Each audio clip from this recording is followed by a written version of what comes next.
So today is the 20-year anniversary of the PlayStation 2. On March 4th, 2000, the PlayStation 2 was released in Japan. Later in that year, it was released in other regions, but March 4th, it came out in Japan. And the PS2's release was the beginning of the end for Sega and its Dreamcast system. It just got completely obliterated by the PlayStation 2. And of course, there were other factors that led to Sega's demise, but that was a big aspect of it. The built-in DVD player was a key thing that really pushed the PlayStation 2 far above all of its competitors, the Xbox, the GameCube, and the Dreamcast especially.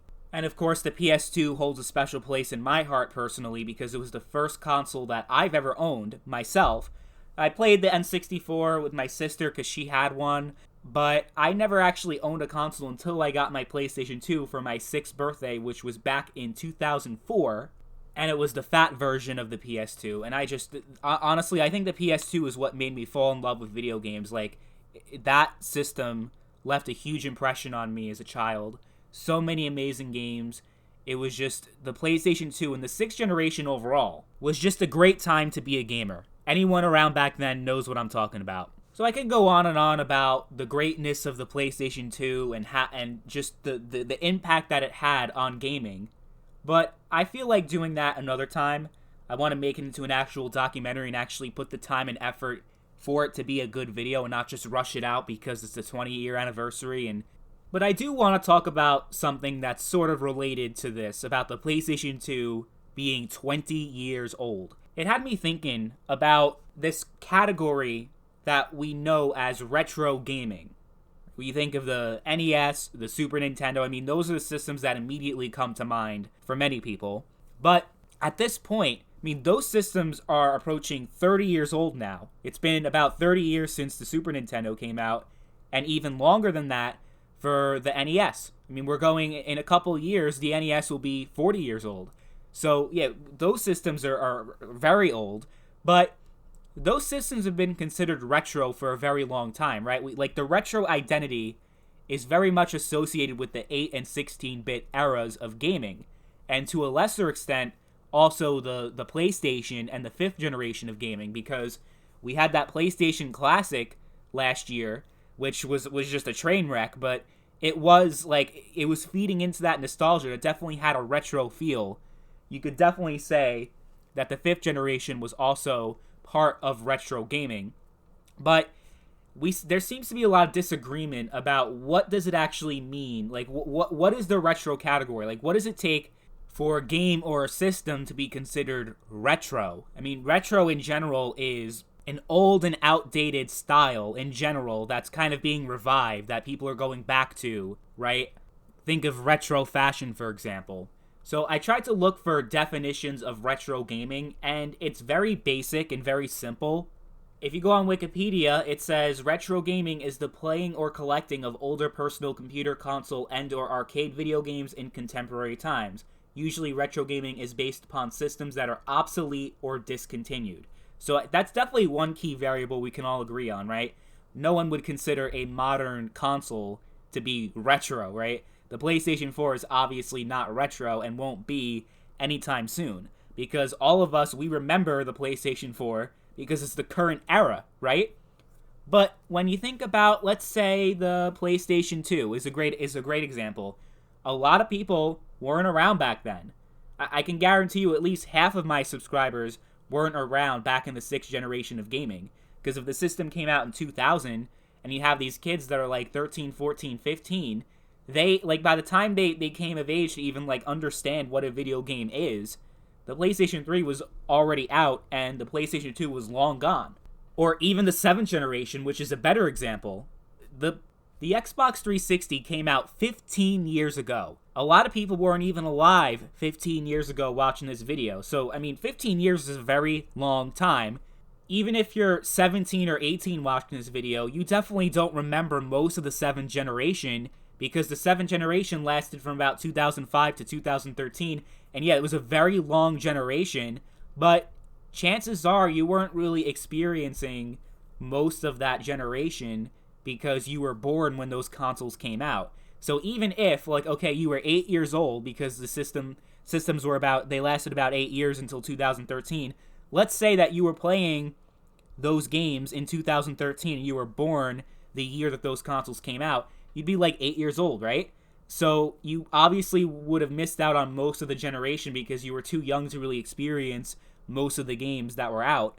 Which brings me to this point. Okay, so yeah, obviously the PlayStation 4 is going to be obsolete soon. But I think another aspect of it is the passage of time that indicates that something is retro. I mean, we're getting to the point where the 2000s is the new 90s, in the sense that, like, I remember growing up and 90s kids were all over the place, right? The 90s nostalgia was crazy, and you still got a lot of that today. But I feel like now the 2000s is starting to get a lot of that as well. That the 2000s is also kind of having that retro feel to it as well. So the point I'm trying to make is that, so the official definition of retro gaming from Wikipedia, I mean, there really is no official definition, but the most common definition, the best point of reference that I could find, just mentions that, oh, for retro gaming, it's obsolete technology. But I think the passage of time is also a very important factor, because let's say in the late 90s, people weren't necessarily considering the Super Nintendo to be old and retro. I don't even think the term retro really started to happen until the late 90s, and I think that mostly went around the third generation of gaming and not necessarily the fourth, because it was in people's recent memory, the Super Nintendo. But at this point in the year 2020, a whole lot of people don't remember the PS2. A lot of people also don't remember the PS3, like, meaning they weren't around back then.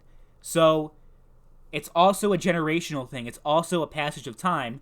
But I've also heard people talk about this point, that it's not just a passage of time, and it's not also just it being obsolete.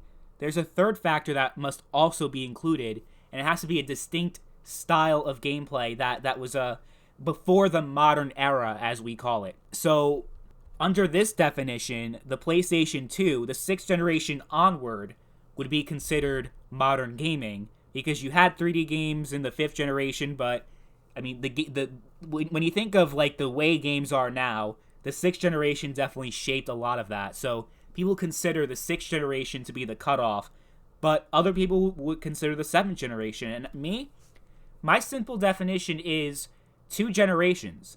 2 generations is the passage of time, basically, and it being long obsolete. Like, because at least in the next generation, for the first few years, you're going to have a lot of people still playing on their old consoles, but the PS3 will be long forgotten. And I think anyone who's into game collecting should start collecting those PS3 games now, because they're going to start getting expensive real soon. But this whole point about the 6th generation being a part of modern gaming, and the 6th generation shouldn't be considered part of retro, because you have the Atari, you have NES, you have Super Nintendo, and to lump in the PS1 and PS2, because some people don't even consider the PS1 to be retro. Point is, we have so many different definitions of what retro actually means, and I'd love to hear what you guys think about what retro means to you. How do you define retro? Honestly, at this point, I'd consider the 7th gen to be considered retro, the PS3 and the Xbox 360. And I feel like a lot of people, especially like my age and older, would be hesitant to say that because it makes them feel old. But for someone who's younger, who's like, maybe younger than 16, which makes up a large portion of people who watch YouTube videos, that wouldn't be such a radical idea that the PS3 and 360 are retro, because they barely remember a time when those consoles actually existed and they were the newest consoles. And as far as modern gaming goes, I mean, the PS2 was such a different era than today. You didn't have online gaming. The 6th generation, online gaming was just starting to take off. And even the 7th generation, I mean, now we have games as a service as the standard. And you had online multiplayer gaming. It was pretty robust back in the 7th generation, but now it's reached a whole new level where games are ever changing and evolving. Games like Fortnite, the whole premise of the game always getting constant updates and changing frequently. I think GTA Online was really the first game that made that the standard, where games are ever changing and evolving, and you get the constant updates, and of course, you got the microtransactions too, which is a whole nother issue. But that's a great example too, because that game came out at the end of the 7th generation, but it came to a certain point where they had to discontinue putting out updates on the old consoles and just focused on the new ones, because the technology, they just couldn't do it. They couldn't keep updating GTA 5 because the old consoles couldn't have handled it. So I think the point I'm trying to make is that the gaming industry is always changing and evolving over time. So the whole definition of modern gaming, like what does that really consist of? Because the way that games were played are fundamentally different today than they were 5 years ago. So I would just say that the PS2 and the PS3 are retro consoles at this point. And if you want to separate 2D gaming from 3D gaming, like, well, no, this was a distinct style of gameplay, different way to play games. So people consider like the Game Boy Advance that actually came out after the PS2 to be retro, but not the PS2, because it represents a different era of games in the sense of actually like the gameplay. But like I said, I mean, games are always changing. So I don't think that way of looking at it makes a lot of sense, especially since you have a lot of 2D games like Undertale, for example, that really represent that old style of gameplay from the NES and Super Nintendo, like that era of gaming. That what, in 10 years we're going to consider Undertale to be retro, but we're not going to consider other games that were released in the same time as retro? Like, it doesn't make sense to me. But that's my definition, just, hey, pretty much 2 generations. That's a simple definition. 2 generations old is how I see it, because obviously if it's 1 generation old, you're still going to have people who are playing those old generations. Games are still going to be released, and it will be fairly recent that'll still be in people's memories, but when those memories are long faded, as they are with the PS2, and it's starting to happen with the PS3 and Xbox 360 and the Wii, those consoles, the 7th generation consoles, I think that's fair enough to say that those consoles are retro at this point. People who are my age and older than me are going to disagree, but I think people who are younger than me will probably say, yeah, that's actually fair.